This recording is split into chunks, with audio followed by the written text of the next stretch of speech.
My cheating girlfriend tells me to move out for her new boyfriend, so I gaslight her and ruin her relationship. Here's what happened. Subscribe to Am I the Jerk on YouTube and hit the bell for notifications.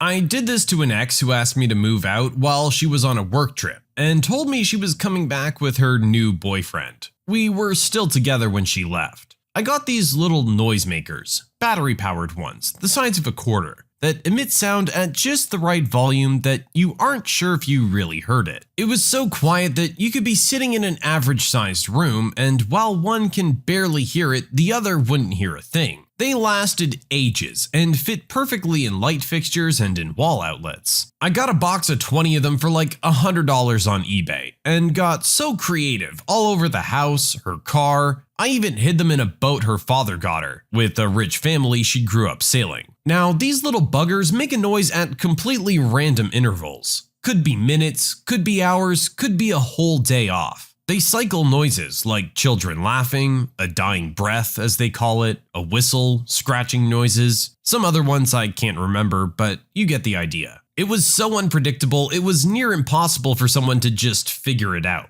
Months go by, I get a new place, get my life back up and running. Now, we had a few friends in common, and one of them I kept up with. They were kinda sour about how she ended things, but they had grown up together and kept the friendship. Loosely talking and catching up on occasion. I never really asked about her, but one day we get to talking and he's wanting to prank some friends on a camping trip, so I tell him about the noisemakers. As I'm telling him about them, he slowly starts making this face like he's gradually losing his mind. He's got this huge grin on his face and asks me, "You put this in all your ex's crap, didn't you?" And when I admit to it, he starts laughing hysterically. Turns out her new boyfriend had only lasted a few months and had left telling her that he couldn't handle whatever was going on with them in their mental states. Turns out for a while they had both heard things and sometimes only one would hear them, which gave the illusion that something really messed with them was going on in their heads at different times. They couldn't figure it out, and eventually he wanted out completely. And after running down all the crazy list of crap people who were hearing voices would think, ended up believing he had been infected with some brain worm the government was putting in vaccines or something like that. It was amazing. I hadn't expected to hear anything about it. I rode that train for weeks. When it went away, I got another hit of that high. She moved out, told her parents she didn't want the house and to give it to her brother or sell it. Wouldn't tell them why.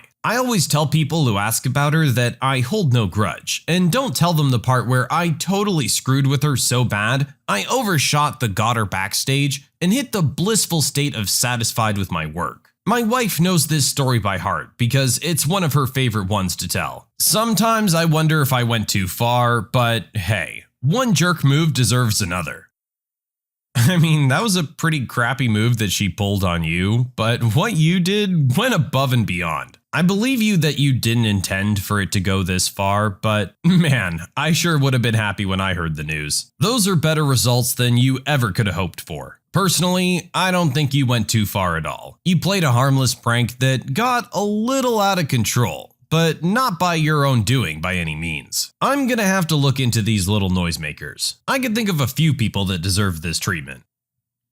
The mother of one of my son's friends wanted to know why he wasn't invited to the sleepover party, so I laid it out for her. My son just turned 10, and for his birthday wanted to do a superhero slumber party. We've done something similar for the past 2 years, and they all had a blast. So the party started around 3. We did pizza, movies, popcorn, and designed superhero masks. My son is/was friends with a boy named James from his class. He came to the last 2 sleepover parties, and while well behaved, it was his parents who I felt were the problem. When we send out the invites, we tell the parents when the party is and what time to pick the kids up the next day. For the last 2 parties, James was always the last one to be picked up. For his 8th birthday, we specifically stated that all kiddos should be picked up by 11 a.m. We had plans to go to my in-laws for his birthday party, which was on his actual birthday. We had 5 boys, including our son, at the party, and 3 of them were picked up by 11. At 11:30, I texted James' mom and asked if she was coming to get him. She said she was on her way. I assumed she ran an errand and was just running behind. No big deal. By 12:30, she still hadn't shown up. I texted her again and I reminded her that we had somewhere to be, and she needed to get here as soon as possible. She responded saying that she was eating lunch and would be there soon. By 2 p.m., I texted her again and let her know that she needs to pick up her son ASAP, that we're getting ready to leave in an hour, and her son was not invited to come with us. I had assumed that that would prompt her to come and get him. By 4 p.m., my husband left with our kids to my in-laws, and I called James's mother. I left her a voicemail and told her that if she was not at my house in 30 minutes to pick up her son, I was calling the police to inform them that he was an abandoned child. She showed up within 15 minutes to get him. She made some half-hearted apology about how she was busy with errands and running her other children to their activities. Today, I received a text message from her asking about why James was not invited to the sleepover party. Apparently, one of the other moms was talking about how much fun the kids had at the party, and she wanted to know why her son was not invited. So I told her the truth, that her son wasn't invited because I wasn't sure if she would come and get him in a timely manner and without disrupting our plans for the next day. I explained that anytime her son is at my house, she's always late to pick him up, and I was tired of catering to her schedule. She called me an uppity B-word and has since blocked me on social media and her phone. Am I the jerk for telling her why her son wasn't invited?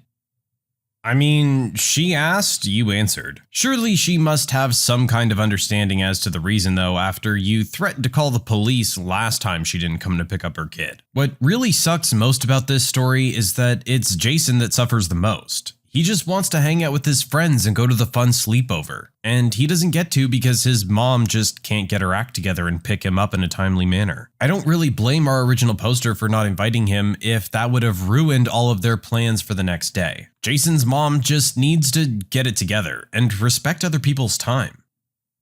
My boss tells me that if I want to make more money, I should go work somewhere else. Well, thanks for the advice. About 4 years ago, I worked for a company that provided behavior services for people with intellectual and developmental disabilities. I did individual consulting, parent trainings, data analysis, things like that. Think highly specialized mental care and support in home and community settings. Anyway, after 2 years of working there and getting another certification, I asked my boss for a raise. I was newly divorced and raising 3 kids, so I really needed the money. I had been working 10+ hours a week of overtime to stay afloat. My boss knew about my situation. My evaluations were great, and I had been told I would be moved up to supervisor soon. So my boss had to have known this conversation was coming. This man looked me dead in the eyes and said that he knew I wanted to make more money, and my reviews were great. But he wanted to make sure I was loyal to the company mission. He told me he can tell when people are just looking to make more money, and we tell those people to go work somewhere else. He wanted to make sure that the new supervisor would put the company missions and families they support first. He told me that he couldn't offer me a raise at that time, but he would get back to me. No date was set for a follow-up meeting or anything. I started applying for new jobs that day. Within 2 weeks, I'd found a position making double the salary for only 40 hours of work a week. As it turns out, I was being severely underpaid. Shocker, I know. The day I handed in my notice, my boss and the owner were in a meeting about my new position within the organization. Of course, no one said anything to me about it beforehand. They sent me an offer, which I politely declined because it sucked. Then they tried to hire me on as a contractor at a rate that was at least 25% lower than every other contractor rate in the city for my position. So I turned that down too. My boss and the owner were both shocked that I rejected their offers, especially since they were willing to offer me so many perks. They were giving me the opportunity to become a great leader in the company and believed I was a great employee who would do so many great things within their organization and things like that. I reminded my boss that he's the one who told me to go work somewhere else, and then I stopped responding to their messages. Thanks for the advice, jerk. Yeah, that would be a massive red flag for me as well. It sounds like you've worked very hard and have already been very loyal. It's not time for you to be tested. It's time for the company to put up. Clearly your boss was going to avoid doing that at all costs. And yeah, I'm not surprised to find out that you were massively underpaid. Sadly, a lot of the time, that's the way it is. You'll make more money switching between jobs than you will trying to work up the one that you're at. Now, I'm not saying that's the situation in every case, but in a lot of very standard positions like retail, the actual pay increases you get are very minimal. You make a lot more by switching up locations. I'm happy to hear our poster made out well for himself though. Anyone's gonna be happy after just doubling their salary, unless your salary was zero.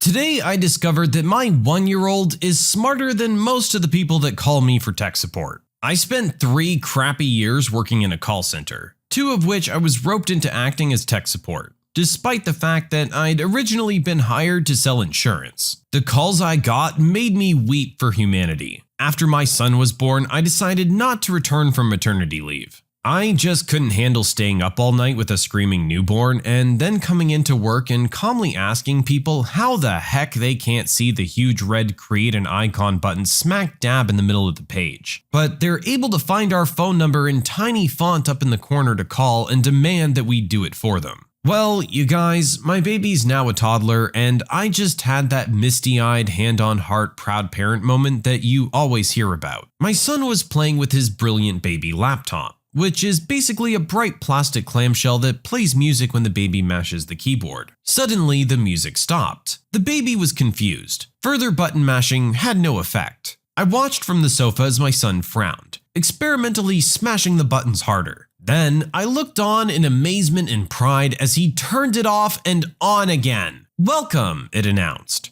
the screen lighting up in a joyful display. My son contentedly returned to his button mashing and I shed a proud tear. So what if your kid can say mommy and daddy and knows how to use a spoon? Mine can troubleshoot. He's smarter than half the jerks I had to deal with in tech support.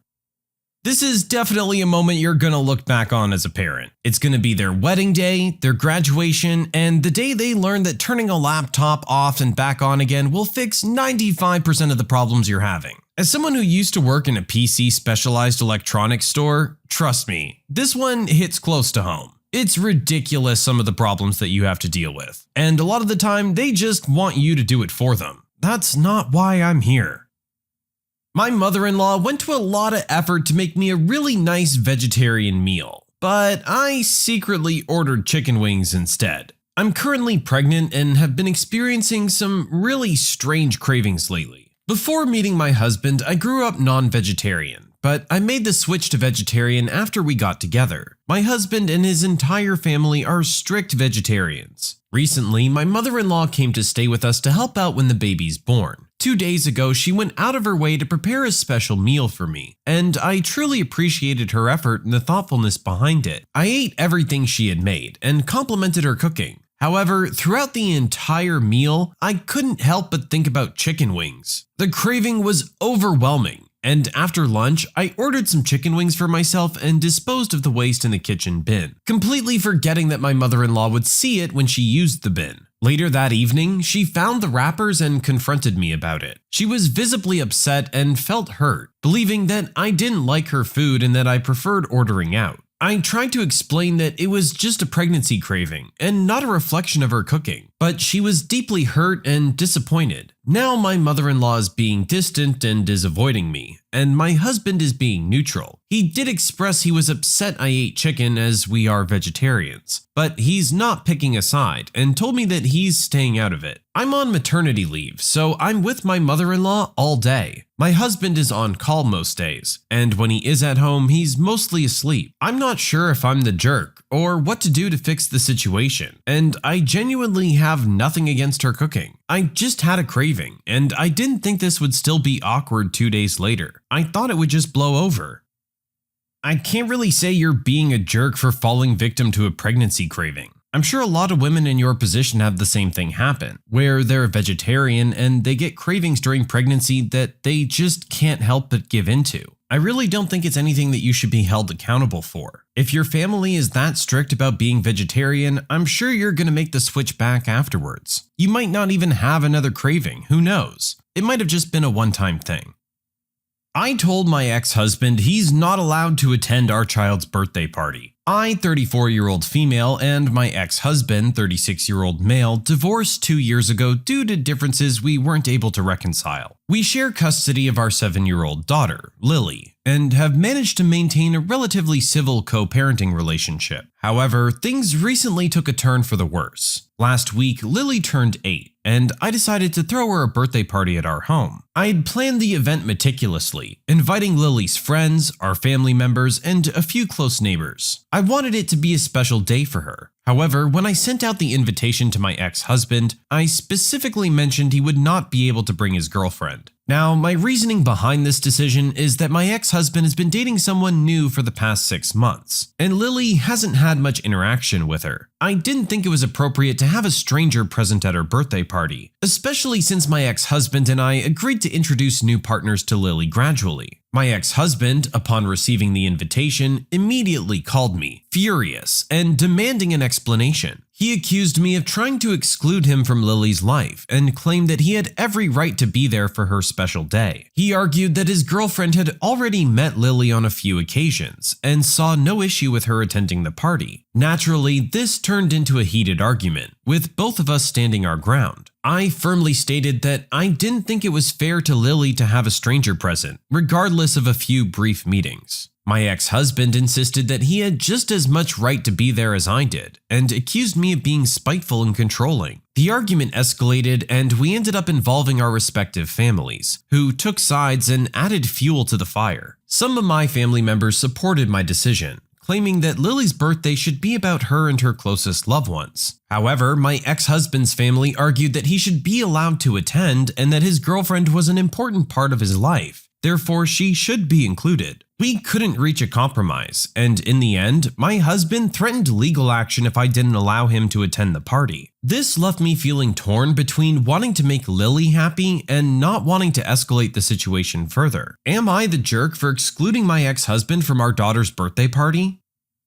I feel like I'm taking crazy pills here. At no point did you say he couldn't come. You said his girlfriend couldn't come. Whatever your reasoning may be, that's your decision if you don't want her in your home. It is in no way an attack on him or an attempt to keep him away from his daughter. Him threatening legal action is gonna go nowhere for him because you haven't denied him anything. He's blowing this whole thing out of proportion because he wants to bring his girlfriend. If he wants to have a special day with his girlfriend and Lily, then that's up to him to take them out and do something. You're not obligated to have her at the party. My sister accused me of feeding my niece dog food. I'm a 20-year-old female. My sister, Jane, 28, her daughter, 9-month-old Lucy, and our mum, Sarah, who's 50, all came to visit me a few days ago. One of my housemates has a dog, and during warmer days, we make frozen banana and peanut butter oat balls for the dog to have as a treat. They're entirely edible for humans. It's literally a banana, a scoop of peanut butter, and a cup of oats. That's it. Anyways, Lucy was fussing, and Jane tells me that she's in the teething process and asked if I could freeze some of the baby's food for when she needed to eat in an hour or so. I agreed and asked if she wanted to give Lucy a frozen peanut butter oat ball. Jane agreed, and Lucy loved it. About 2 hours into the visit, my housemate gets back with her dog and goes into the freezer to get one of the frozen treats, and my sister gets all antsy. My mom and I ask what's wrong, and she asks if I made the treats for Lucy. I said no, they're technically for the dog, but it's safe for human consumption. Jane freaks out and picks Lucy up and goes to the car. She's crying about how I gave her daughter dog food and how I should have disclosed that it was made for a dog, but I didn't think that it mattered. It didn't have dog-only ingredients or anything. I tried to talk to Jane, but she won't respond and is genuinely insisting that I fed her daughter dog food. Our mum is split. She thinks Jane is being ridiculous and says she's only on her side publicly because she's a new mother. Was I the jerk? I don't think you were being a jerk at all. They sound amazing. I'd love to have one myself. Honestly, that sounds like one lucky dog. But regardless, she's a new mother, so I understand why she's very hesitant about what her child is eating. But I would think that once you had explained all the ingredients to her, that she would understand that it's completely harmless. Whether it's made with the intention of the dog or not, it's still perfectly edible. I'm sure you guys munch on them yourselves every now and then. She's definitely overreacting, and I don't think your mother's really helping by continuing to support her when she doesn't really agree with her. If anyone is gonna have some oomph and wake her up a little bit, it's gonna be mom. I can't see this being something that she holds on to for a long time. Surely she's gotta wake up and see that you weren't trying to harm your niece by intentionally feeding her dog food.